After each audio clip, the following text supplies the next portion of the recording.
CBI के गृह युद्ध पर आज कोर्ट का फैसला आ गया है। आलोक वर्मा को छुट्टी पर भेजने के सरकार के फैसले को निरस्त कर दिया गया है। एक तरीके से इसको सरकार के लिए झटका कहा जाएगा, क्योंकि कोर्ट की तरफ से कहा गया कि तय प्रक्रिया का पालन क्यों नहीं हुआ। अब तय प्रक्रिया क्या है आप समझिए। तय प्रक्रिया होती है अपॉइंटमेंट कमेटी, चयन समिति। चयन समिति नियुक्ति करती है। हालांकि सरकार की तरफ से कहा जा रहा था कि हटाया नहीं गया है, छुट्टी पर भेजा गया है, और छुट्टी पर भेजने का फैसला सरकार कर सकती है। सरकार कह रही थी कि सीवीसी, जो कि सीबीआई की एडमिनिस्ट्रेटिव अथॉरिटी है, उसकी अनुशंसा, उसके कहने, उसकी रिकमेंडेशन पर ही आलोक वर्मा को छुट्टी पर भेजा गया था। सुनिए कोर्ट में क्या हुआ, वकील क्या बता रहे हैं, सुनिए आप। इसके फैसले को हम ये मानते हैं कि एक संस्था की जीत हुई है। हम ये मानते हैं कि इस देश में न्याय की प्रक्रिया सही चल रही है, और अगर कोई न्याय के प्रक्रिया के खिलाफ जाता है या उसे सबवर्ट करने की कोशिश करता है, तो ये सुप्रीम कोर्ट हमेशा मौजूद है। और एक तरीके से बीजेपी के लिए बड़ा झटका कहा जाएगा, क्योंकि सरकार के इस फैसले पर ही विपक्ष लगातार सवाल उठा रहा था कि आपने तय प्रक्रिया का पालन क्यों नहीं किया। चयन समिति होती है, अपॉइंटमेंट कमेटी होती है, आलोक वर्मा को हटाने से पहले आप लोगों ने ये सब क्यों नहीं सोचा। यही कोर्ट ने आज पूछा कि भाई अपॉइंटमेंट कमेटी के पास आप क्यों नहीं गए। हमारे साथ रोहित शैल, जो कि बीजेपी के नेता है, वो मेरे साथ जुड़ चुके हैं। आप देख पा रहे हैं उनको। T R Ramachandran senior journalist है। आशुतोष मिश्रा पॉलिटिकल एनालिस्ट है, कांग्रेस की विचारधारा का समर्थन करते हैं। डॉक्टर अजीज खान समाजवादी पार्टी के प्रवक्ता, और ईश्वरण सिंह भंडारी एडवोकेट है। पहले, और महेश गुप्ता जी मीडिया संवाददाता। खबर क्या है पहले वो समझ लेते हैं एक बार। महेश जी, क्या हुआ आज कोर्ट में, क्या याचिका थी, क्या फैसला रहा कोर्ट का? देखिए, इस मामले को जो है 3 जजों की बेंच ने सुना था। चीफ जस्टिस रंजन गोगोई, संजय किशन कौल और जस्टिस के एम जोसेफ। तो आज ये तीनों जज बैठते हैं तो फैसला सुनाया जाता है, लेकिन आज चीफ जस्टिस छुट्टी पे थे, तो इसलिए जो 2 जजेस हैं उन्होंने अपना फैसला सुनाया। उनकी अपनी अलग कोर्ट है, कोर्ट नंबर 12, चीफ जस्टिस की 1 नंबर होती है। तो कोर्ट नंबर 12 में जो है जस्टिस संजय किशन कौल और जस्टिस के एम जोसेफ बैठे थे, और जस्टिस संजय किशन कौल ने फैसला सुनाया, जिसमें उन्होंने कहा सबसे पहले कि जो फैसला लिखा है वो चीफ जस्टिस ने लिखा है, बाकी दोनों जजेस यानी कि तीनों जजेस की उस पर सहमति है।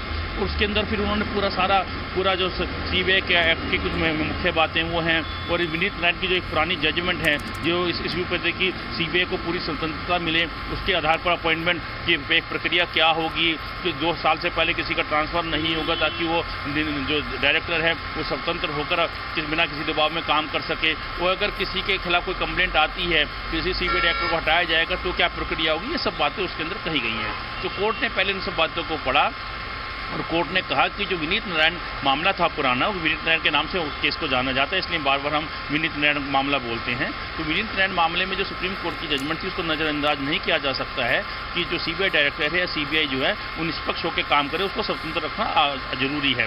तो करीब 15 मिनट तक उन्होंने अपना जजमेंट पढ़ा, और उसका जो निचोड़ था वो ये था कि जो सीवीसी का नया जो आदेश दिया है अपना, वो जो अपॉइंटमेंट कमेटी होती है, अपॉइंटमेंट कमेटी के अंदर चीफ जस्टिस होते हैं, प्रधानमंत्री होते हैं, लीडर ऑफ अपोजिशन होते हैं, 3 लोग जो हैं वो सीबीआई डायरेक्टर का चयन करते हैं, उसकी नियुक्ति होती है उसके बाद। तो उसमें कहा गया कि जो सीवीसी ने अपना रिकमेंडेशन की कि इनको छुट्टी पर भेज दिया जाए, और उसके बाद केंद्र सरकार ने छुट्टी पर भेजने का आदेश जारी कर दिया रातों रात, तो वो गलत था, क्योंकि उसके लिए जो चयन समिति होती है, जो नियुक्ति करने वाली कमेटी है, अपॉइंटमेंट कमेटी, उससे भी पूछना जरूरी था, उसकी सहमति लेना जरूरी था। ये सुप्रीम कोर्ट का जिस्ट है। तो कहने का मतलब ये कि उनको छुट्टी पर भेजा, ये गलत है या नहीं, ये कोई इशू नहीं है। इशू ये कि उनको जिस तरीके से छुट्टी पर भेजा गया वो तकनीकी आधार पर गलत था, क्योंकि सीबीसी ने, केंद्र सरकार ने जो उनकी अपॉइंटमेंट कमेटी है उससे इजाज़त नहीं ली। और साथ में कोर्ट ने बोला है कि आलोक वर्मा अपनी कुर्सी पर आएँ, लेकिन वो अपना कोई नीतिगत फैसला नहीं ले सकते तब तक जब तक कि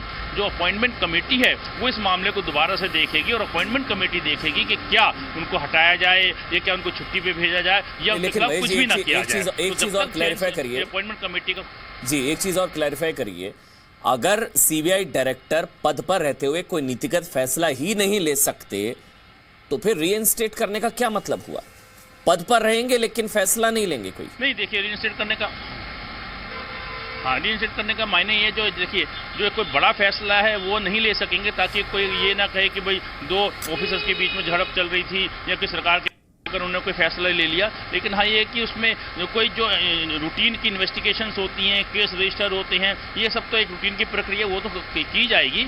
लेकिन ये क्योंकि इसके अंदर बोला गया कि नीतिगत फैसला नहीं लेंगे, इसके मायने ये कि जो सीवीसी ने कहा कि यहाँ 2 अधिकारियों के बीच में आरोप प्रत्यारोप चल रहे हैं, उनके खिलाफ भ्रष्टाचार के करप्शन के आरोप हैं, तो ऐसी स्थिति में जब तक अपॉइंटमेंट कमेटी फैसला नहीं ले लेती है, यानी कि मायने की मतलब ये कि अगर किसी अधिकारी के खिलाफ उसके डिपार्टमेंट में कोई सीरियस कंप्लेंट आती है तो उस डिपार्टमेंट जो है ये मान के चलता है कि भाई जब तक आपके खिलाफ जांच पूरी ना हो जाए आप कोई जो है बड़ा फैसला ना लें। क्योंकि इसके अंदर छुट्टी पर भेज दिया गया था, छुट्टी पर भेजने का तरीका गलत था, इसलिए उनको कुर्सी पर वापस बैठाया जा रहा है। लेकिन जो अपॉइंटमेंट कमेटी है वो देखेगी कि इनके खिलाफ जो करप्शन के एलिगेशन लगाए गए हैं क्या उनके आधार पर उनको छुट्टियों पर भेजा जाए, या उनके खिलाफ कोई कार्रवाई हो या कुछ भी ना हो। और कोई राकेश अस्थाना से जुड़ी भी कोई राकेश अस्थाना से जुड़ी भी कोई याचिका थी महेश जी, उस पर कुछ हुआ? देखिए इसके अंदर जो राकेश अस्थाना की अपनी याचिका थी वो तो सुप्रीम कोर्ट ने कोई सुनी नहीं थी उनकी, क्योंकि ये मामला शुरू हो गया था। लेकिन इसके अंदर जो ये फैसला लिया गया था वो छुट्टियों पर दोनों को अधिकारियों को भेजने का फैसला लिया गया था। तो जो छुट्टी पर भेजने का फैसला है वो जो नोटिफिकेशन था या ऑर्डर था जिसको हम बोलेंगे वो रद्द हो गया है। तो मतलब वो राकेश अस्थाना पर भी लागू होगा? देखिए जाहिर सी बात है क्योंकि एक ही आदेश के अंदर दोनों बातें थी, और जब वो आदेश रद्द हो गया तो उसके अंदर जो भी बात लिखी गई है वो रद्द मानी जाती है। बेशक से यहाँ पे पिटीशन आलोक वर्मा की थी, लेकिन कोर्ट ने कहा कि वो जो नोटिफिकेशन निकाला गया था ऑर्डर वो रद्द किया जाता है। तो इसके मायने ये कि उसके अंदर जो भी कंटेंट है वो जो है नल एंड वाइड हो गया, वो जीरो हो गया। ठीक है, बहुत बहुत शुक्रिया आपका महेश गुप्ता पूरी खबर हम तक पहुंचाने के लिए। इश्करण सिंह भंडारी, आप क्योंकि लॉयर भी हैं, आप मेरे ख्याल से बेहतर तरीके से समझा सकेंगे, बताइए। जरूरी जी हाँ, मैं सिर्फ लास्ट पॉइंट पे बोल रहा हूं कि ये चीज़ ज़रूरी नहीं है अस्थाना के लिए भी एप्लीकेबल हो, बिकॉज सुप्रीम कोर्ट ने बहुत क्लियरली कहा था कि ये सेपरेट केस है। डायरेक्टर की नियुक्ति का एक पूरा एक्ट के अंदर प्रोसीजर है, जो सिलेक्ट कमेटी है, जो प्रोसीजर और जो प्रोसीजर में प्रोटेक्शन है वो स्पेशल डायरेक्टर के लिए अवेलेबल नहीं है as per the act itself. तो हमें पता नहीं है कि ये जो ऑर्डर आया है ये अस्थाना जी पे भी अप्लाई करेगा या नहीं करेगा, मुझे लगता नहीं है ये उन पे करेगा, पर हमें पढ़ना पड़ेगा क्योंकि उन ये आलोक वर्मा की पिटीशन पर प्रोटेक्शन भी सिर्फ डायरेक्टर को है अपॉइंटमेंट की, joint director, special director, additional director, इन सबको ये 2 साल की टेन्योर की जो प्रोटेक्शन है वो अवेलेबल नहीं है। ठीक, तो वो कानूनी प्रोटेक्शन नहीं है। तो सुप्रीम कोर्ट मुझे नहीं लगता ये पूरे सीबीआई के लिए किया होगा। दूसरी बात जो डायरेक्टर की बात करें, इस केस में जरूरी बात समझनी है कि डायरेक्टर को रीइंस्टेट किया गया है, बट उनको रीइंस्टेट करने के बाद अभी उनको ये पॉलिसी मेकिंग की पावर नहीं दी है। अब पॉलिसी क्या है ये भी डिफाइंड नहीं है कहीं पे, क्या पॉलिसी होगी, क्या एफआईआर रजिस्टर करना बड़े केस में पॉलिसी डिसीजन है या रेगुलर डिसीजन है, ये सब बातों पे भी अभी चर्चा होगी क्योंकि एक वर्ड और एक टर्म क्लियर ही नहीं है लॉ के अंदर। दूसरी बात, उनका जो अपॉइंटमेंट है वो सिलेक्ट कमेटी को डिसाइड करना है, वो 7 दिन में बैठेगी, पर ये नहीं कहा कि सिलेक्ट कमेटी का डिसीजन भी 7 दिन में आएगा। तो अगर वो टाइम लेंगे डिसीजन लेने में, 31 को तो वो रिटायर कर रहे हैं, तो अभी ये मेरे ख्याल से ऑन गोइंग चीज है, ये भी और बहुत चलेगी।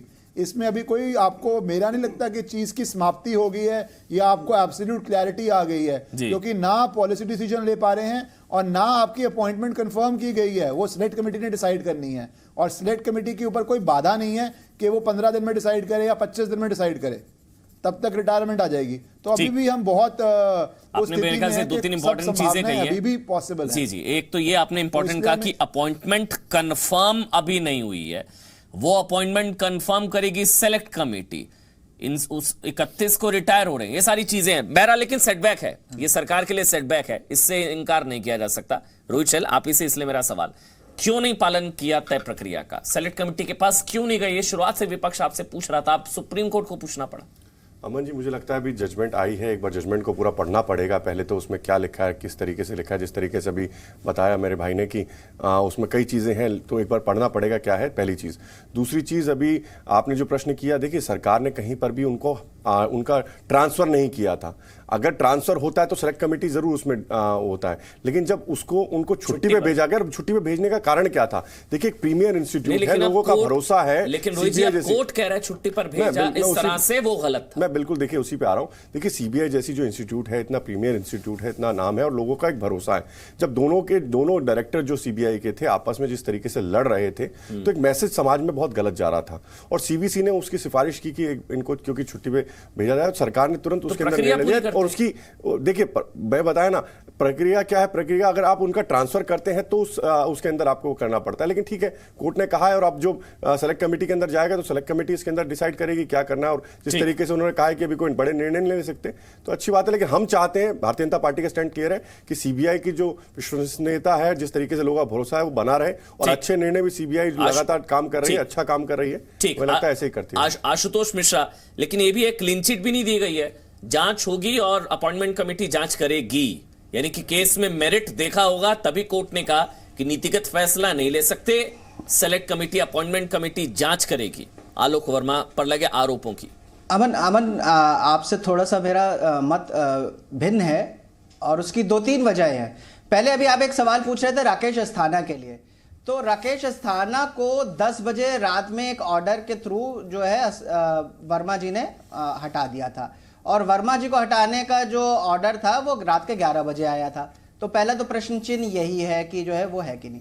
सेलेक्ट कमेटी के पास भेजने का जो आइडिया है सुप्रीम कोर्ट का, वो उसमें जो है उस कमेटी की इज्जत बरकरार रहे, ये रहे, क्योंकि अगर उनके खिलाफ कोई भी भ्रष्टता के आरोप सत्य पाए गए होते तो मतलब सुप्रीम कोर्ट उनको रीइंस्टेट नहीं करता। तो ये तो सीधा सा जो है सरकार के लिए सेटबैक है, क्योंकि इससे जो है केवल सिलेक्शन कमेटी की इज्जत बनी रहे और उसकी महत्वता बनी रहे, ये ना हो कि कल को फिर से कोई सरकार आए तो वो सीबीसी का बहाना लेके एक सीबीआई डायरेक्टर को केवल इसलिए हटा दे क्योंकि वो उसके कहना नहीं सुन रहा था, उसको डर था कि वो राफेल स्कैम को कहीं जो है प्रोब ना करना पड़े। अगर केस में मेरिट ना होता टेन्योर की, तो सुप्रीम कोर्ट ने एक ऑब्जर्वेशन दिया था कि 2 साल का टेन्योर प्रॉमिस्ड है, तो ये विनीत नारायण केस मैं वो समझ गया। मुझे एक चीज बताइए आशुतोष जी, 3 महीना छुट्टी अगर केस में 2.5 महीना जो भी जी वो हो सकता है आगे बढ़ जाए। ठीक है सर। टी आर रामचंद्रन, अगर केस में मेरिट ना होता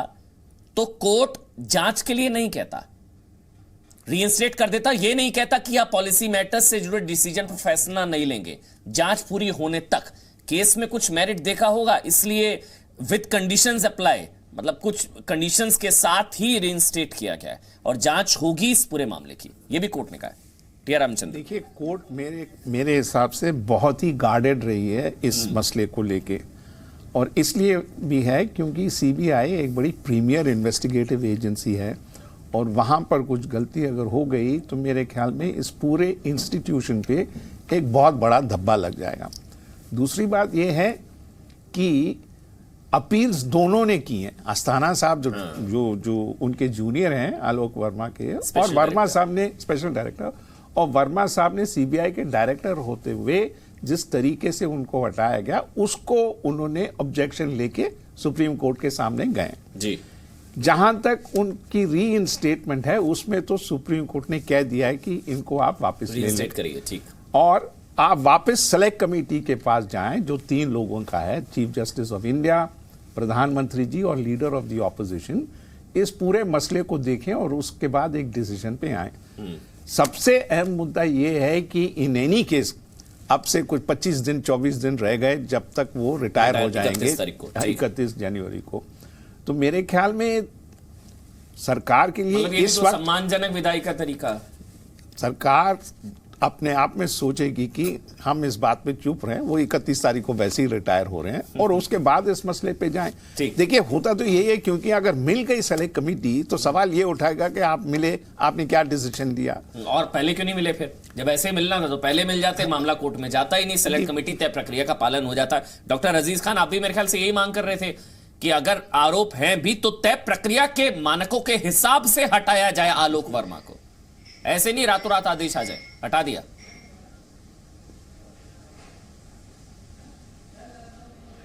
देखिए अमन भाई, जिस तरीके से रात के 2 बजे इस तरीके की प्रक्रिया की गई, ये बहुत बड़ी बात है कि जिस तरीके से बीजेपी ने संवैधानिक संस्थाओं को कठपुतली की तरह इस्तेमाल करने की कोशिश की, उस पर साख लगाने, उसका साख जो है वो आज पूरे देश में प्रश्न उस पर साख पर लग गया। इन्होंने जो भी संवैधानिक जो भी संस्थाएं हैं उसको कैप्चर करने का प्रयास किया। सुप्रीम कोर्ट ने यह बता दिया कि यह देश लोकतांत्रिक देश है, इसमें किसी भी प्रकार का तानाशाही अगर किसी भी संवैधानिक जो संस्थाएं हैं उस पर करोगे तो हमारा डंडा चलेगा। आज सुप्रीम कोर्ट ने डंडा चला करके यह एहसास करा दिया कि यह मुल्क लोकतांत्रिक मुल्क है, इस मुल्क में कानून का राज चलेगा। लेकिन बीजेपी को इससे कहीं ना कहीं सबक लेनी चाहिए।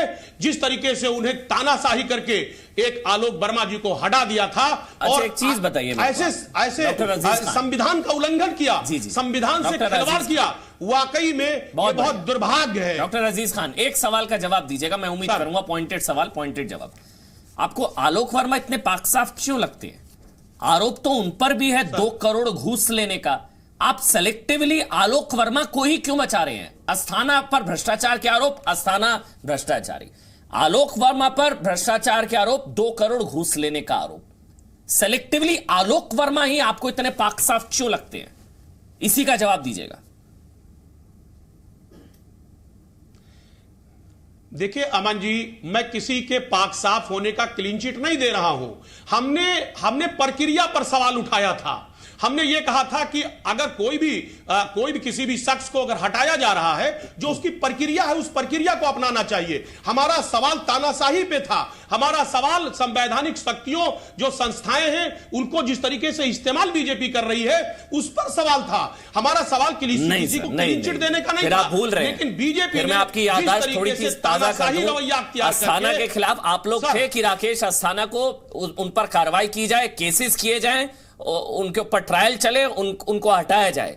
आलोक वर्मा पर जैसी किसी तरह की कोई कार्रवाई की गई तो आप लोग सारे घबरा गए, पूरा विपक्ष एकजुट हो गया। मेरा सवाल दरअसल मैं वो चीज समझना चाह रहा हूं कि आलोक वर्मा से ऐसा क्या निकटतम क्या है विपक्ष का, ये मैं समझना चाह रहा हूं। रोहित सहल, यही आप बताइए। अस्थाना पर कार्रवाई की तो ठीक, आलोक वर्मा पर क्यों कर दी? देखिए अमन जी, मुझे लगता है जो विपक्षी पार्टी हैं, जिस तरीके से जो इंस्टीट्यूट्स हैं, बड़े बड़े इंस्टीट्यूट्स हैं, चाहे वो सुप्रीम कोर्ट हो, सीबीआई हो, उन सबके ऊपर कंधे पे रखकर बंदूक चलाने की कोशिश में लगे हैं और कहीं ना कहीं उनकी जो विश्वसनीयता है उसको ध्वस्त करने की कोशिश कांग्रेस पार्टी और विपक्ष लगातार प्रयासरत है। एक बात। दूसरी बात, अभी आप देखेंगे, मैं अभी सुन रहा था आशुतोष जी को, तो आशुतोष जी ने राफेल की बात करी।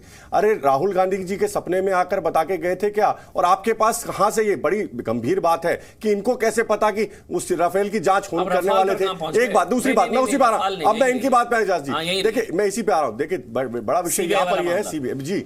अगर कल जब सीबीआई कोर्ट के निर्देश पे 2016 का जो मामला था खनन का, जिसमें जो टेंडरिंग हुई उत्तर प्रदेश के, अगर अखिलेश जी के ऊपर सीबीआई कार्रवाई करती है तो सीबीआई गलत हो जाती है। लेकिन अब यहां पर सीबीआई आप देखिए करना पड़ेगा। सीबीआई की विश्वसनीयता है। सीबीआई जब मिशेल को लाती है तो हम तो मानते हैं, जब वहां से बाहर से लेकर आती है और अगस्ता वेस्टलैंड के अंदर घोटाला हुआ है तो सीबीआई की जो विश्वसनीयता, हमें तो पूरा भरोसा है। पूरा ज्ञान दिया आपने रोहित जी। ये बताइए मेरे को, वो कांग्रेस पार्टी उठाती है। बहुत बढ़िया सर। सेटबैक है या नहीं आपके लिए? देखिए हमने तो एक जो प्रक्रिया थी और जिस तरीके से अगर आप कहें ट्रांसफर होता तो जरूर सेलेक्ट कमेटी के जाता, और सेलेक्ट कमेटी का है तो सेलेक्ट कमेटी अब तय करेगी, उसमें कोई दिक्कत नहीं। देखिए मैंने कहा सेलेक्ट कमेटी अब तय करेगी, सेलेक्ट कमेटी को अगर सुप्रीम कोर्ट सही है तो आप गलत हैं, अगर आप गलत हैं तो देखिए हमने कहीं पर भी जो पूरा एक जो सिस्टम है। डॉक्टर अजीज खान बीच में क्यों बोल रहे हैं? डॉक्टर अजीज खान, डॉक्टर अजीज ऐसे बीच में मत छीके। डॉक्टर अजीज, आपको मिर्चें लग सकती हैं। डॉक्टर अजीज इस तरह से डिबेट मत करिए अपना। सर मैं आपका नाम लूं डॉक्टर अजीज तब बोलिएगा, पूरे सम्मान के साथ नाम लूं तब बोलिएगा। सब वेट कर रहे हैं, इश्करण भी वेट कर रहे हैं अपनी बारी का।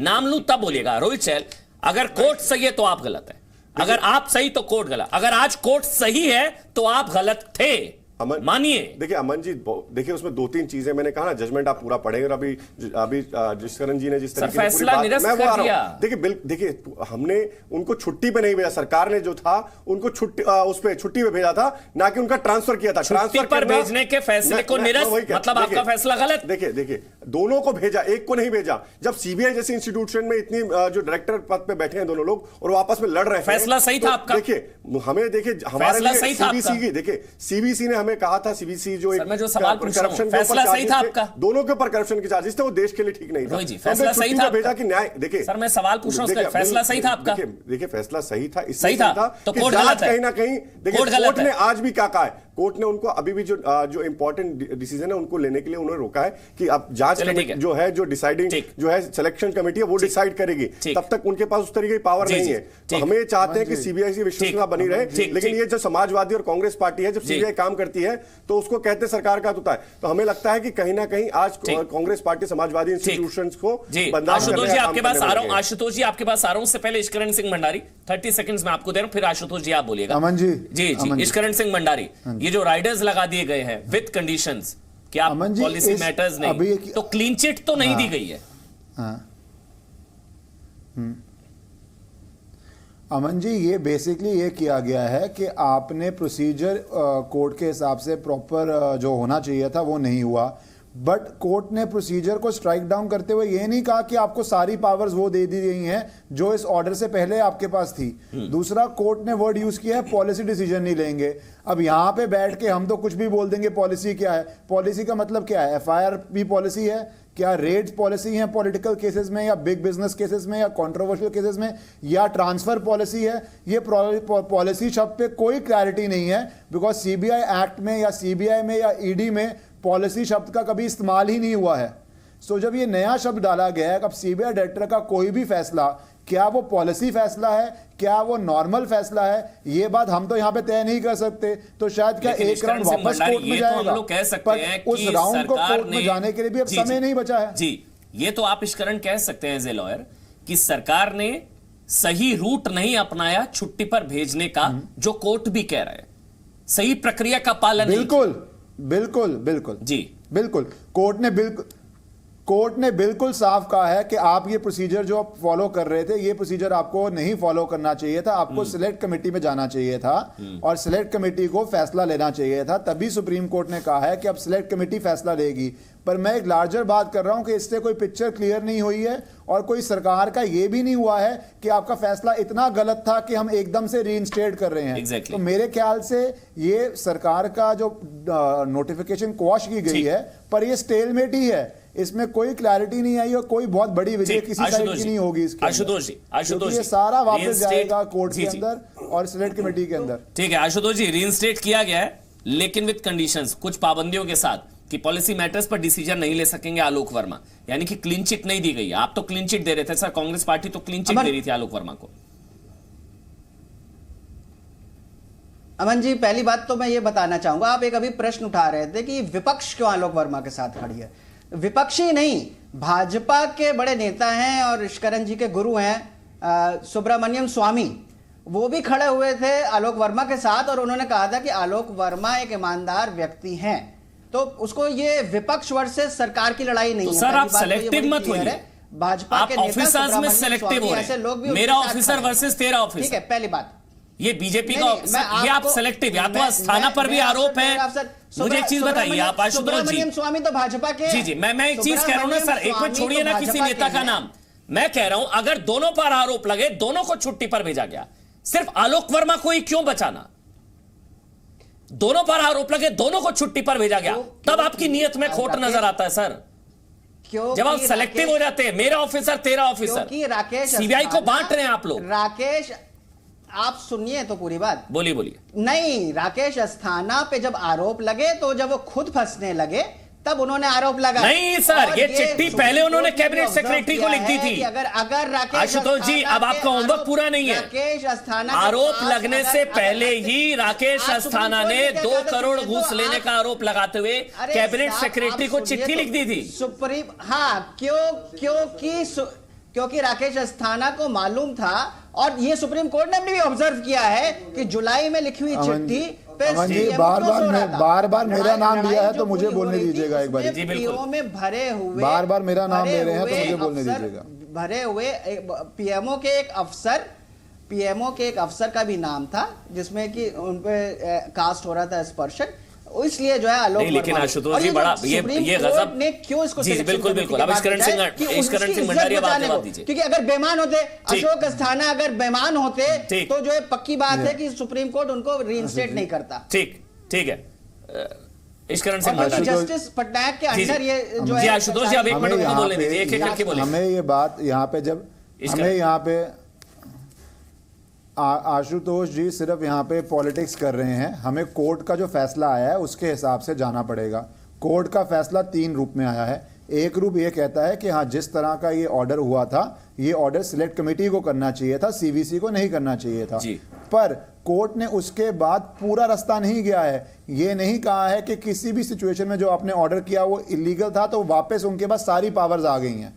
अगर कोर्ट ये कहता कि उनके पास वापस सारी पावर्स आ गई हैं तो ये होता कि सरकार का निर्णय बिल्कुल ही गलत था। कोर्ट ने मॉडरेट रिव्यू लिया है, बीच का रास्ता लिया है कि यस, प्रोसीजर कुछ और फॉलो करना चाहिए था, पर आपकी रीइंस्टेटमेंट जिससे बोलते हैं ना, फुल रीइंस्टेटमेंट नहीं है। हम कहते हैं अगर लेकिन अगर बट, इतने सारे इसमें लेकिन अगर बट और कंडीशंस हैं कि अब सिलेक्ट कमेटी क्या फैसला लेगी, जो वो मीट ऑफ एलिगेशंस तो रहेगा ना अभी। जी। उसमें सिलेक्ट कमेटी का फैसला मुझे नहीं पता क्या लेगी। हो सकता है बोले कि रीइंस्टेट किया गया, हो सकता है बोले कि ठीक है। दूसरी बात खत्म करनी चाहिए। दूसरी बात, आप ये भूलिए मत प्रैक्टिकल बात कि समय कितना बचा है, सिर्फ 20 दिन बचे हैं। आपको लगता है 20 दिन में ये फैसला आएगा सिलेक्ट कमेटी से? हफ्ते में तो मिलना है सिर्फ।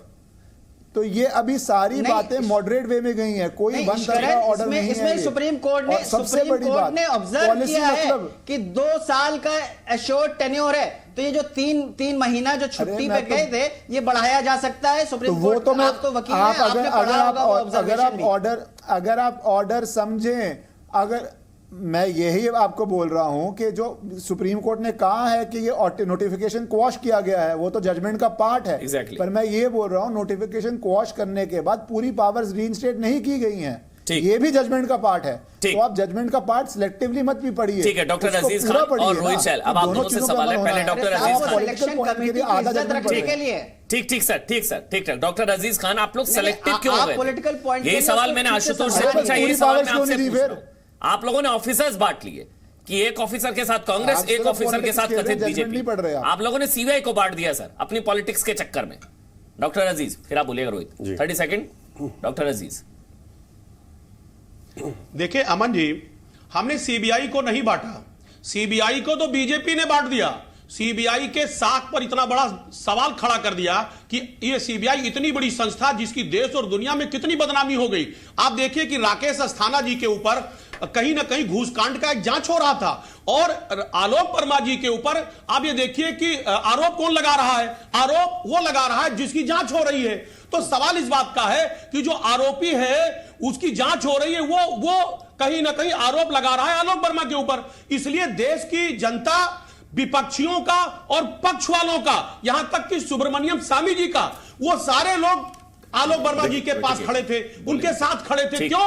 क्योंकि ये आरोप जो आलोक वर्मा जी के ऊपर लगाया गया, वो आरोप एक ऐसा व्यक्ति लगा रहा है जिसकी जांच हो रही है, ठीक, जिसकी जांच चल रही थी। एक चीज सोचिए अब आप, ठीक है रोहित, अब आप बोलिएगा। ठीक है डॉक्टर अजीज, मैंने आपको पूरा मौका दिया सर, मैंने बीच में नहीं टोका डॉक्टर अजीज। लेकिन एक चीज आप अपने आप से पूछिए सर, अगर विपक्ष सीबीआई की एक ऑफिसर की साइड लेगा तो क्या सीबीआई की निष्पक्षता बनी रहेगी? इससे क्रेडिबिलिटी बनी रहेगी? आप लोग भी तो पॉलिटिक्स कर रहे हैं, साइड ले रहे हैं, सीबीआई में साइड ले रहे हैं। हम आलोक वर्मा की साइड है, हम अस्थाना की साइड नहीं है। आप लोग साइड्स ले रहे हैं सीबीआई में। छोड़ दीजिए ना सर, जांच चल रही है, आप लोग पॉलिटिक्स के चक्कर में सीबीआई को बांट रहे हैं।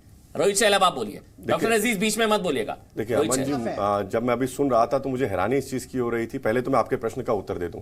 देखिए भारतीय जनता पार्टी ने किसी भी का साइड नहीं लिया, और हमने दोनों को हम लोगों ने छुट्टी पे भेजा, क्योंकि देखिए विश्वसनीयता जो सीबीआई की क्रेडिबिलिटी है, जो उसकी इतना बड़ा इंस्टीट्यूट है, उसको लोगों का भरोसा बना रहा है। लोग हमेशा कहते हैं कि जब भी कोई मामला होता है कि सीबीआई की जांच हो, क्योंकि लोगों का आज देश का भरोसा सीबीआई के अंदर है। लेकिन अभी मैं इनको सुन रहा था, कह रहे थे आरोप उनके ऊपर लगे। अरे सर, आरोप तो आपके ऊपर लगते हैं, और जब सीबीआई आपके ऊपर कार्रवाई करती है तब आप सीबीआई के ऊपर सवाल उठा देते हैं। और आज आप लोग बात यहां पर कर रहे हैं जिस तरीके से कि सीबीआई के ऊपर आप इंस्टीट्यूट का नाम खराब कर रहे हैं। सर, सीबीआई जब आप लोगों की जांच करती है, अखिलेश यादव जी की जांच करती है, अभी खनन के अंदर जब मैंने जिस तरीके की बात कही, तो कल ही किस तरीके से विपक्ष एक हो जाता है और सीबीआई पे सवाल उठाने लगता है। तो सबसे बड़ी बात है कि देखिए सीबीआई अपना काम कर रही है, सीबीआई को अपने काम करने देना चाहिए। यही हम चाहते थे कि जो इतने बड़े बड़े जो डिसीजन आज सीबीआई जब काम करती है और इतने बड़े बड़े लोगों के ऊपर जब काम होता है, तो कहीं ना कहीं किसी की तरफ भी देखिए दोनों लोग एक दूसरे पर आरोप लगा रहे थे, और जो कहीं ना कहीं जो तथ्य थे उनके साथ खिलवाड़ ना हो। हम चाहते थे कि क्लियर उनकी जो जांच हो वो हो। तो यही बात है। लेकिन सबसे बड़ी बात है कि समाजवादी पार्टी हो, कांग्रेस पार्टी हो, वो क्यों सीबीआई पर सवाल उठाती है, ये बड़ा डॉक्टर अजीज टी आर रामचंद्रन, लेकिन यही तो हम लोग शुरुआत से कह रहे थे, आपने भी कई बार कहा कि समान न्याय का यही सिद्धांत है कि दो लोगों ने एक दूसरे पर आरोप लगाया, आप दोनों को छुट्टी पर भेज दीजिए। You can not be selective, यही शायद सरकार ने किया। आप सेलेक्टिव नहीं हो सकते। अगर एक पर करते, एक पे ना करते तो लगता कि सरकार भी साइड ले रही है। दोनों ने आरोप लगाया, दोनों को छुट्टी पर भेज दिया। नहीं, देखिए इसमें ये मत भूलिए कि सीवीसी की रिकमेंडेशन थी कि ये आरोप प्रत्यारोप की वजह से दोनों को आपको छुट्टी पे भेजना पड़ेगा। उसके बाद जो सुप्रीम कोर्ट का जजमेंट आया है, कई लोगों ने इसको एक्सप्लेन किया है कि ये बिल्कुल इसको डिटेल में पढ़ना पड़ेगा। पर एक बात जो बिल्कुल स्पष्ट है सुप्रीम कोर्ट का, और ये जजमेंट चीफ जस्टिस साहब ने खुद लिखा है कि ये है कि फर्दर इंटरफियरेंस ना हो। ये सब सिचुएशन पॉलिटिकल इंटरफियरेंस के वजह से उठकर खड़ा हुआ है। अब स्थिति ये है कि सुप्रीम कोर्ट ने कहा है आप वापस सिलेक्शन कमेटी के पास जाएं और सिलेक्शन कमेटी पे इस पे एक फाइनल डिसीजन पे छोड़ दीजिए। अब रही बात जो डायरेक्टर हैं सीबीआई के आलोक वर्मा, उनकी पिटीशन बड़ा स्पष्ट है कि वो कह रहा है कि हमारा टर्म 2 साल का है। ये 1997 में विनीत नारायण के केस पे सुप्रीम कोर्ट ने खुद कहा कि 2 साल की मिनिमम और परमानेंट टेन्योर उनको मिलना चाहिए। उससे पहले ट्रांसफर नहीं होना चाहिए, ट्रांसफर वगैरह नहीं होना चाहिए सरकार तक। बट यहाँ पर जो आज का डिसीजन आया और जो पाबंदी उन्होंने लगाई है इन रीइंस्टेटिंग द सीबीआई डायरेक्टर, वो ये है कि वो मेजर डिसीजंस नहीं ले सकते। तो आप उनको रीइंस्टेट करके क्या करेंगे? ठीक, तो वो अगर आ भी गए तो लेम डक डायरेक्टर हैं, उनसे तो कुछ हो नहीं सकता। ये मेरे ख्याल से इंपॉर्टेंट है। ईश्वरन सिंह भंडारी, वही जिस चीज का आप जिक्र कर रहे थे, यही लोग ट्विटर पर भी लगातार लोग लिख रहे हैं कि ये सेरेमोनियल एक तरीके से फैसला है।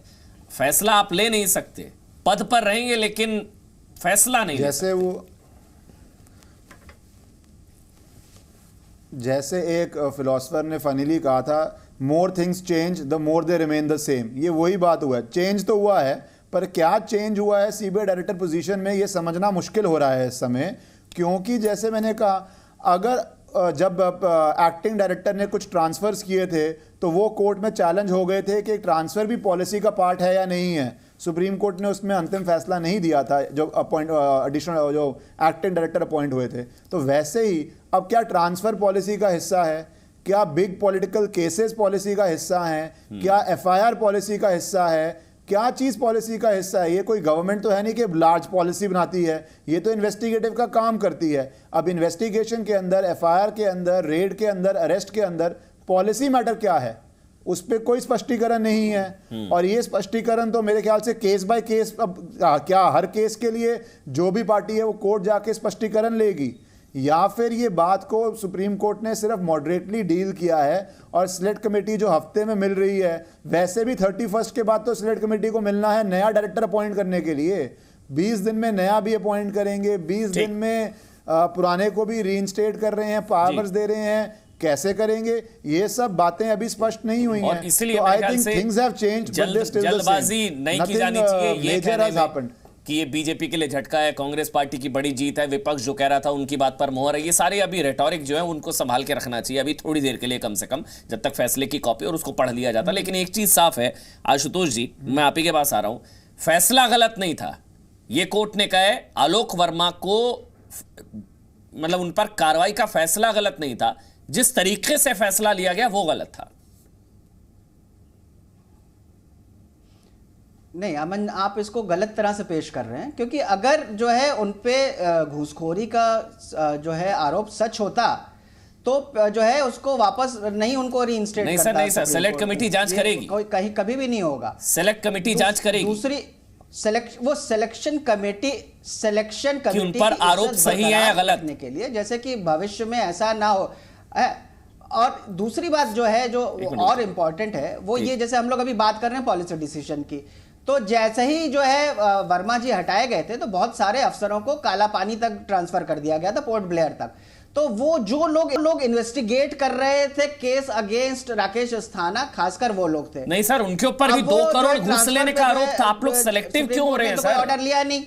आशुतोष जी, मुझे समझ नहीं आ रहा है, आप आलोक वर्मा ने लगाया, इस आलोक राकेश वर्मा अस्थाना सत्यता की ने लगाया, राकेश क्योंकि अस्थाना भ्रष्टाचार की मूरत। आप लोग सेलेक्टिव क्यों रहे हैं सर? राकेश अस्थाना जब जॉइंट डायरेक्टर अभी आपका ही जो है आप ही दिखा रहे थे टीवी पे, और ये मैं बताना भी चाहता था जनता को कि जब राकेश अस्थाना अपॉइंट हो रहे थे तभी उनपे जो है ऑब्जेक्शन लगाया था आलोक वर्मा ने भी और अन्य लोगों ने भी कि ये जब गुजरात कैडर के अफसर हैं और इन पे वहां तो सर, पे अब ऐसे में ये भी है कि आलोक वर्मा का विरोध किया था कांग्रेस ने, जो कि बाद में सच पाया। आलोक वर्मा की नियुक्ति का विरोध किया था कांग्रेस ने। कहा था कि अब आलोक वर्मा के पक्ष में खड़ी हो रही है कांग्रेस। ये तो सिद्ध करता है कि इसमें जब आलोक वर्मा को नियुक्त किया गया था, आशुतोष जी आप जानते हैं, आशुतोष जी सुनिए, आशुतोष जी सुनिए सुनिए सुनिए सुनिए सुनिए सर, सुनिए। अमन, तो ये तो प्रूव करता है ना कि इसमें पॉलिटिक्स नहीं इन्वॉल्व है। मैं भी वही कह रहा हूं सर, सुनिए। अब आप, जब आलोक वर्मा को नियुक्त किया गया था तो मल्लिकार्जुन खड़गे से लेकर पूरी कांग्रेस ने विरोध किया था कि नहीं, इनकी नियुक्ति मत करिए। आज इन पर कार्रवाई हो रही है तो आलोक वर्मा के साथ पूरा विपक्ष खड़ा हुआ नजर आ रहा है, अस्थाना के साथ नहीं आ रहा। ये डबल स्टैंडर्ड तो आप लोगों के भी है, जो पॉलिटिकली सूट करता है आप स्टैंड बदल लेते। आलोक वर्मा की ईमानदारी पे प्रश्न चिन्ह तब नहीं लगाया था उसमें। सर आपने इतना नहीं कहा था, आपने ये कहा था कि वो संघी है, वो कहा था कि आरएसएस के हैं, ये आरोप थे आप लोगों के कि उनको जबरदस्ती लाकर उनको बिठा दिया गया है। और आज अगर आप गिरगिट की तरह कांग्रेस पार्टी रंग बदलती है जो उनको ठीक लगता है, लेकिन यहाँ पर किसी का पक्ष नहीं लेना चाहिए। ये पकड़े गए हैं और सुप्रीम कोर्ट ने ये दिखा दिया है कि किस तरह से सर देखिए मुझे लगता है थोड़ा सा पढ़ लीजिए तो अब राकेश अस्थाना की ईमानदारी पे शुरू से प्रश्न चिन्ह है। सर क्यों सर? 2 करोड़ घूस दी, 2 करोड़ घूस लेने का आरोप राकेश अस्थाना ने आलोक वर्मा पर लगाया, वो आरोप नहीं है। आज आप सुप्रीम कोर्ट को मान रहे हैं, अच्छी बात है।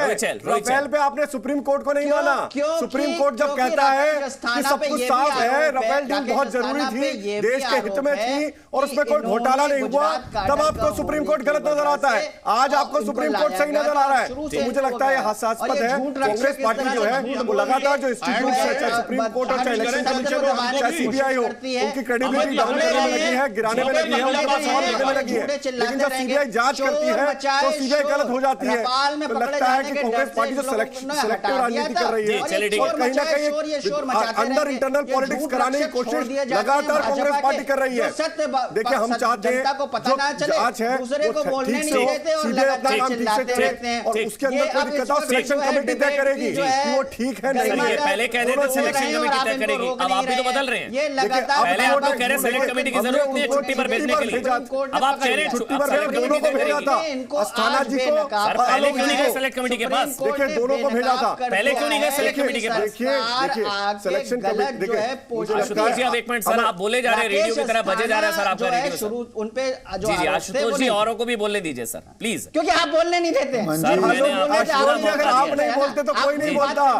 बीच में राहुल गांधी एक मिनट आशुतोष जी दिया था तो ये झूठ बीच में बोल रहे थे। झूठ तो राहुल गांधी बोलते हैं लगातार, संसद के अंदर खड़े होकर झूठ बोलने में लगे हैं राफेल पे। झूठ रक्षक जो है इस तरह से चिल्लाते रहते हैं, इनके पास सत्य बोलने को नहीं होता, तो ये डिस्टर्ब करते हैं। आप इनको रोकते नहीं है। नहीं आशुतोष जी चलिए काम करिए, 30 सेकंड बोलिए सर, वेट टाइमर, कोई आपको बीच में नहीं टोकेगा, टाइमर चला दो। हमको भी मौका दें। डॉक्टर अजीज आ रहा हूं, बोलिए दीजिए। अब आप इनको बोलने दीजिए। चलिए ठीक है सर, मैं समझ गया आपके पास पॉइंट है ही नहीं बोलने के लिए, आपके पास पॉइंट है ही नहीं बोलने के लिए। अब एक मिनट ईश्वरन सिंह भंडारी मैं आपके पास आ रहा हूं, डॉक्टर अजीज का आप सुनना नहीं चाहते, आप इनको बोलने देते। राहुल गांधी जिस तरीके से बचते रहते हैं वही झूठ बोलो, बार-बार बोलो, जोर-जोर से बोलो, वही जो कांग्रेस पार्टी की स्ट्रेटजी है वो आशुतोष जी करते हैं। पर्सनल अटैक कर रहे हैं आप, पर्सनल अटैक क्यों कर रहे हैं सर? पर्सनल आप पर मैं नहीं होने दूंगा ना सर, ना होने दिया। मैं ये बात कह रहा हूं कि आशुतोष जी पर्सनल बात करनी चाहिए, सुप्रीम कोर्ट के ऑर्डर को पढ़ना चाहिए। जिस तरीके सुप्रीम कोर्ट का ऑर्डर आया है, सुप्रीम कोर्ट ने अभी भी ये कहा है कि जो सिलेक्शन कमेटी है वो तय करेगी। और दूसरी बात सबसे महत्वपूर्ण विषय यह है कि जो ऑर्डर्स लेने की बात है उनके पास अभी भी उनको पावर नहीं दी गई बड़े ऑर्डर्स लेने की, एक बड़ी बात है। महत्वपूर्ण विषय यह है कि कांग्रेस पार्टी को इस पर राजनीति नहीं करेगी, एटलीस्ट इंस्टीट्यूशंस का जो क्रेडिबिलिटी है उसके साथ चले जाता ना सिलेक्ट कमेटी के पास, क्यों नहीं गए थे? देखिए मैं फिर कहूंगा अमन जी, हमने छुट्टी में भेजा था, क्यों नहीं गए थे? छुट्टी पर भेजने के लिए भी सिलेक्ट कमेटी के पास क्यों नहीं गए? ट्रांसफर जब करना होता है तो सिलेक्ट कमेटी आती है। और सीबीसी कोर्ट गलत कह रहा है, सीबीसी ने कहा था जो करप्शन को लेकर काम करती है दोनों को पर करप्शन चार्ज था, मैं दोनों को भेजा था, हमने कोई एक को नहीं भेजा था। रोहित जी आप सुनिए ना, आपने भेजा वो गलत नहीं है, वो कोर्ट ने भी नहीं कहा गलत, आरोप गलत है सही है ये आप और मैं नहीं तय करेंगे, तरीका गलत था। ईश्वरन सिंह भंडारी भी कह रहे हैं, वो भी कह रहे हैं, आप एक्सेप्ट करिए कि आपका तरीका गलत था भेजने का। रातों रात छुट्टी पर ऑर्डर निकाल दिया गया, सेलेक्ट कमेटी के पास क्यों नहीं गए? हमारे लिए क्यों नहीं गया? हमारे लिए जो सीबीआई है उसकी विश्वसनीयता बनी रहे, लोगों का भरोसा बना रहे। 10 बजे ऑर्डर निकालने से देखिए हमने दोनों को सर मैं कह रहा हूं भेज दिया, दोनों के ऊपर भ्रष्टाचार का आरोप के पास क्यों आप समझने या तो समझना नहीं चाह रहे हैं आप जी, सेलेक्ट कमेटी के पास क्यों नहीं गए? देखिए सेलेक्ट कमेटी का सब चला गया, सेलेक्ट कमेटी तय कर लेगी अब क्या होना है उसके अंदर। पहले चले जाते सर, ये 9 आती, लेकिन सरकार ने दोनों को। ईश्वरण सिंह भंडारी और डॉक्टर अजीज खान, पहले ईश्वरण सिंह भंडारी, पहले ईश्वरण सिंह भंडारी, उसके बाद डॉक्टर अजीज खान। मैं आपके पास आ रहा हूँ, 30 सेकंड दीजिएगा डॉक्टर अजीज खान, 30 सेकंड ईश्वरण सिंह भंडारी। अमन जी अभी मेरे से अभी किसी ने जजमेंट पढ़ी नहीं, तो हमें पूरी तो पढ़नी पड़ेगी। अभी तो ये सारे जो बातें सामने आ रही हैं उस पर सब बोल रहे हैं। जो बातें सामने आई हैं वो साफ रखनी चाहिए कि कोर्ट ने कहा है कि आइडियल प्रोसीजर ये होगा कि आप सिलेक्ट कमेटी के पास जाएं, पर कोर्ट ने पूरा रास्ता जाके ये नहीं कहा कि जो डिसीजन था वो इतना गलत था कि अब सीबीआई डायरेक्टर की पोजीशन वही है जो 22 अक्टूबर को कही या 23 अक्टूबर को थी डिसीजन से पहले, वो वाली पोजीशन पे सीबीआई डायरेक्टर को वापस नहीं लाया गया है। तो एक हद तक उन्होंने वो डिसीजन पेंडिंग छोड़ दिया है सिलेक्ट कमेटी के पास। सिलेक्ट कमेटी को ये बोला गया कि आपको हफ्ते में मिलना है, ये नहीं बोला गया कि आपको हफ्ते में फैसला लेना है। दो अलग बातें हैं जो अभी समझ आ रहा है, अभी जजमेंट पड़ी नहीं है। वो सिलेक्ट कमेटी को अभी शीघ्र ही एक नए डायरेक्टर की नियुक्ति के लिए भी वैसे भी मिलना है क्योंकि 31 को टेन्योर खत्म हो रहा है। तो ये जो कोर्ट ने किया है, ये तो बात साफ है कि कोर्ट ने कहा कि आपको ये प्रोसीजर अपनाना चाहिए था सिलेक्ट कमेटी वाला, पर कोर्ट ने ये नहीं किया कि आपने जो सब किया है वो हम सब कैंसिल करके सीबीआई डायरेक्टर को वापस सेम पोजीशन में ला रहे हैं, क्योंकि वो सेम पोजीशन में नहीं आए हैं, पॉलिसी डिसीजन नहीं लेंगे, और पॉलिसी में बार बार बोल रहा हूं कहीं पर डिफाइंड नहीं है, तो वो केस बाय केस होगा, क्या होगा उससे कोई कुछ नहीं कह सकता। अभी डॉक्टर अजीज खान क्लीन चिट तो नहीं दी है ना, 2 करोड़ घूस का आरोप तो अभी भी लगा हुआ है। अमन जी अब मुझे भी शुक्रिया, आपने मुझे मौका दिया। अमन जी नाराजगी सबकी है, मैं सबको मौका दे रहा हूं। जो चेहरा था वो बेनकाब हो गया, पहली बात। सर शुक्रिया सर, बीजेपी का चेहरा बेनकाब हो गया, ये बात इनको मानना चाहिए, सबसे पहली बात। दूसरी बात, अभी रोहित जी ने एक सवाल खड़ा किया था कि साहब आपके ऊपर सीबीआई ने जब हाथ डालने की कोशिश की तो आप सीबीआई पर सवाल खड़ा कर रहे हैं। मैं सीबीआई पर सवाल नहीं खड़ा कर रहा हूं, आज देश सीबीआई पर सवाल खड़ा कर रहा है। ये देखिए फिर इन्होंने शुरू वही कर दिया कि जो सीबीआई काम कर रही है तो सीबीआई पे सवाल खड़ा कर दिया, आज सीबीआई की क्रेडिबिलिटी पे सवाल उठा कर दिया। सीबीआई जब काम कर रही है तो उनको दिक्कत हो रही है। आप ये बताइए चंद्रकला जी का जो 10 गुना आय थी वो 10 गुना कैसे बढ़ गई एक साल के अंदर? एक साल के अंदर 10 गुना उनकी इनकम बढ़ गई, कैसे बढ़ गई? कहां से वो पैसा आया? उनको क्यों उनका ट्रांसफर किया गया? सबसे महत्वपूर्ण बात है जो दीवारें आपने जो जब सीएम हाउस छोड़ के जा रहे थे दीवारें तोड़ी थी, क्या उसके पीछे खनन का पैसा छुपा हुआ था? और जब खनन के अंदर 13 टेंडर बिना प्रोसीजर के उसको दे दिए गए, क्यों दे दिए गए? आज सीबीआई अपना काम कर रही है। सीबीआई खनन के अंदर इस तरीके से अखिलेश जी पूरे खनन माफिया के साथ मिले हुए हैं। खनन का पैसा खाने में लगे अखिलेश जी, समाजवादी पार्टी और कांग्रेस पार्टी। जिस तरीके से अगस्ता वेस्टलैंड के अंदर मिशेल मामा ने आकर बताया कि किस तरीके से सोनिया जी और राहुल जी, राजकुमार जी जिस तरीके से पैसा खा रहे थे वो पूरी सामने आ गए। और सीबीआई को अपना काम करने देना चाहिए, सीबीआई को अपना काम करने देना चाहिए। हम ये चाहते हैं सीबीआई की क्रेडिबिलिटी पे सवाल नहीं उठाना चाहिए। सुप्रीम कोर्ट ने जिस तरीके से बीजेपी पर डंडा चलाया है, आपके नीतियों पर डंडा चलाया है, आपकी नीतियों को नकार दिया है, आपको शर्म आनी चाहिए कि आपको बेनकाब कर दिया समाज। बेनकाब तो सीबीआई ने किया। और उसके बावजूद भी आप समझने का नाम नहीं ले रहे, आप सीबीआई का दुरुपयोग करने का प्रयास कर रहे हैं। ठीक, अखिलेश जी पे हाथ डाला तो सीबीआई को दुरुपयोग। बीच में इन्होंने इंटरप्ट कर दिया, मुझे बात रखने का मौका नहीं दिया। बोलिए, आप बोलिए सर, बोलिए। रोहित जी अब बीच में मत बोलिएगा, आप बोलेंगे वो नहीं बोलेंगे, एक करके बोलेंगे, ओवरलैप नहीं होगी। बोलिए। हम ये कह रहे थे कि जिस तरीके से इस देश के 2 बड़े नेता जब शिष्टाचार मुलाकात करते हैं तो बीजेपी डर जाती है, क्योंकि ये जानती है कि इसने जो भी काले कारनामे किए हैं, जो भी घोटाले किए हैं, उसका बहुत जल्द पर्दाफाश होने वाला है। इसलिए सीबीआई का डर दिखा करके 2 बड़े नेताओं को डराने का प्रयास कर रही है। याद रखिए कि देश की जनता इस बात को देख रही है। 2019 में सूद समेत इसका बदला लेगी, जनता बदला लेगी। मैं आपको बताऊं, आप घबराए हुए हैं और सीबीआई का जो दुरुपयोग करने का प्रयास कर रहे हैं, यकीन मानिए आज सुप्रीम कोर्ट ने जिस तरीके से आपके ऊपर डंडा चलाया है, देश की जनता देख रही है कि जितने भी संवैधानिक संस्थाएं हैं उसको आपने पूरी तरह से कठपुतली बना लिया है। इसलिए चुनावी भाषण का यही पर होता है समापन, इसका जवाब देंगे। ये सारे चुनावी भाषण जो है ना, ये पर्दाफाश, बेनकाब, साग पर पट्टा, देखिए बौखलाहट जो है वो साफ नजर आ रही है, चुनावी भाषण अपना काम कर रही है और तकलीफ इनको शुरू हो चुकी है। डॉक्टर अजीज आप बीच में नहीं, डॉक्टर अजीज आप बीच में नहीं, डॉक्टर अजीज आप बीच में नहीं, किसी ने आपको नहीं टोका। एक एक करके बोलिए, आशुतोष जी के पास जाऊंगा उसके बाद में। ठीक है, जिस तरीके से सीबीआई अपना काम कर रही है, और बिल्कुल बौखलाहट जायज है इनकी, सीबीआई अगर अपना काम करेगी और जो दूध का दूध है पानी का पानी सामने आएगा। सारा काम विपक्षी नेताओं पर ही कर रही है। देखिए विपक्षी नेताओं पे अगर आप काम एक चीज आप लिस्ट निकालिए, देखिए आप इसको विपक्ष से क्यों जोड़ रहे हैं? सीबीआई को अपना काम करने देना चाहिए, आप इसको कोर्ट को तय करने। और सोचिए 2016 वाले देखिए अगर मैं आपसे पूछ रहा हूं, ये महज एक मिनट सुनिए ना, क्या ये महज इत्तेफाक है कि जितनी भी कार्रवाई हो रही है सारे ऑपोजिशन के ऊपर हो रही है? अरे अमन जी 2016 के अंदर कोर्ट को हस्तक्षेप करना पड़ता है। हाई कोर्ट कहता है कि इसके अंदर जांच होनी चाहिए, ये सरकार नहीं कह रही है।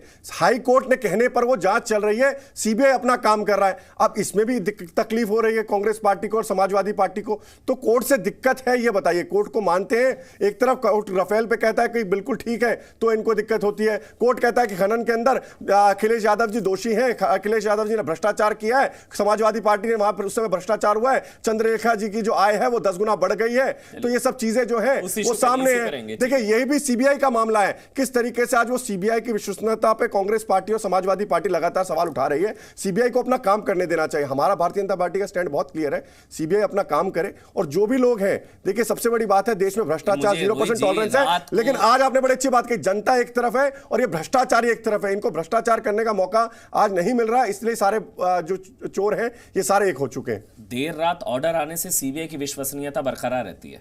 देखिए मैंने कहा ना कि दोनों को हमने छुट्टी पे भेजा। हमने एक को भेजा होता तो आप कह सकते थे कि हाँ सरकार ने कुछ। देखिए मैं फिर आपको कहूंगा, ऐसा क्या होने वाला था? राहुल गांधी कह रहे थे रफाल पर कुछ होने वाला था। बहुत अच्छा सवाल किया। ये बात तो आशुतोष सर बड़ा अच्छी बात है। देखिए ना, जो आम लोग हैं वो तो ये सोचते हैं कि रातों रात सरकार 2 बजे फैसला लेगी। सुबह ऐसा क्या कर देंगे आलोक वर्मा? अमन जी मुझे लगता है रात को राहुल जी को सपना आने वाला था और उसमें उनको कोई बताने वाला था कि राफेल पे क्या कहते हैं जो आलोक जी हैं वो निर्णय लेने वाले हैं, उस पर जांच करने वाले हैं। आपको भी आया था इसलिए नहीं कांग्रेस पार्टी को बताना पड़ेगा, आशुतोष जी को बताना पड़ेगा कि इतनी अंदर की जो डिटेल है वो उनको कैसे पता। ये बहुत बड़ा सवाल है, ये बहुत बड़ा सवाल आपने किया है। आज ये जवाब आशुतोष जी को देना पड़ेगा कि उनको सब चीजें कैसे पता। कोई बीच में नहीं टोकेगा। आशुतोष जी आप बोलिएगा, उसके बाद टी आर रामचंद्रन। आशुतोष जी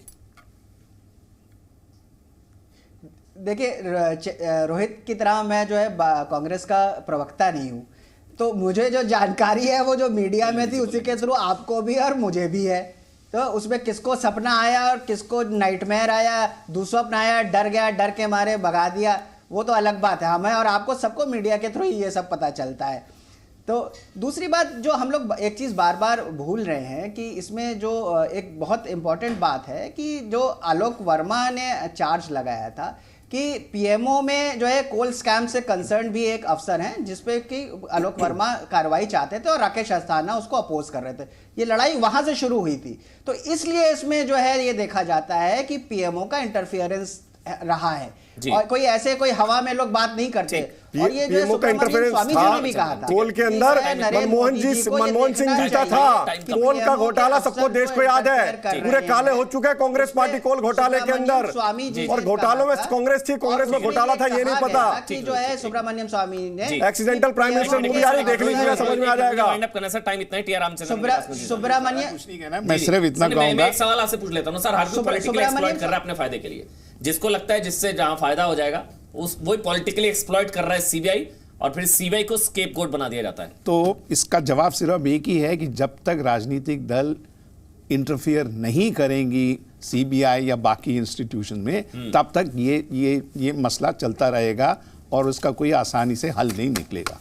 जी बहुत बहुत शुक्रिया इश्करण सिंह भंडारी, आशुतोष, डॉक्टर अजीज खान, रोहित चहल और आपका भी टी आर रामचंद्रन, बहुत बहुत शुक्रिया। वैसे इसको एक सरकार के लिए सेटबैक जरूर कहा जाएगा कि आलोक वर्मा को हटाना गलत नहीं, लेकिन जिस तरह से हटाया गया वो गलत था। हफ्ते के अंदर सेलेक्ट कमेटी बैठे, छुट्टी पर भेजने के आदेश को अब निरस्त कर दिया गया है। थोड़ा सा